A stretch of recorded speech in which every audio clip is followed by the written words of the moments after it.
اعتکاف کا زمانہ تھا، وہ آخری جمعہ تھا، اور ایک قطرہ پانی احسن مسجد میں نہیں تھا، ایک قطرہ.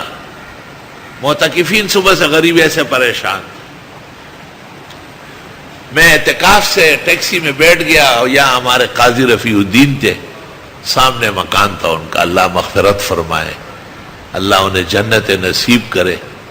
اسلامیہ کالج کے سامنے اس کا دفتر تھا. میں جب وہاں گیا وہ فوراً نیچے اتر آیا، دور سے دیکھا، مجھے کہا یہ کیسے، آپ تو اعتکاف میں. میں نے کہا اعتکاف کیا کروں، جمعہ کا دن ہے، جمعۃ الوداع ہے، ایک قطرہ پانی نہیں ہے.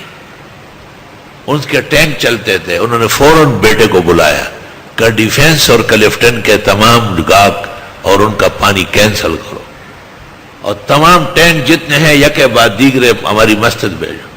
مجھے کہا میں نے فجر آپ کے پیچھے پڑی، افسوس کہ میں مل ہی لیتا اور یہ بات معلوم ہو جاتی. چنانچہ وہ سارا پانی انہوں نے مہیا کیا، اور اللہ نے خیر خیریت سے اعتکاف بھی اور اس کے بعد جمعۃ الوداع بھی اور آنے والی عید بھی بخیر و عافیت گزری. ہمارے مزمل بھائی کی والدہ صاحبہ تھی جو سلف صالحین کی نمونہ تھی، خیر و حسنات کی بڑی طلبگار و قدردان تھی. انہوں نے کھلوایا کہ آپ کنواں کھودے اور میں خرچہ کروں گی. چنانچہ وضو خانے سے آگے کنواں ہے، یہ انہوں نے اپنے گور کفن کے لیے جو خرچہ رکھا وہ اس پر لگایا، اور اس کے اوپر مشین بھی لگائی اور تمام ضروریات پوری کی.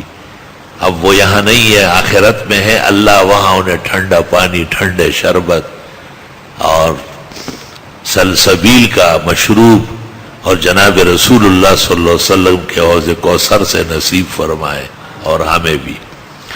افرأیتم الماء الذی تشربون، آیا تم دیکھتے ہو وہ پانی جو تم پیتے ہو. آج احسن میں پانی پانی الحمدللہ.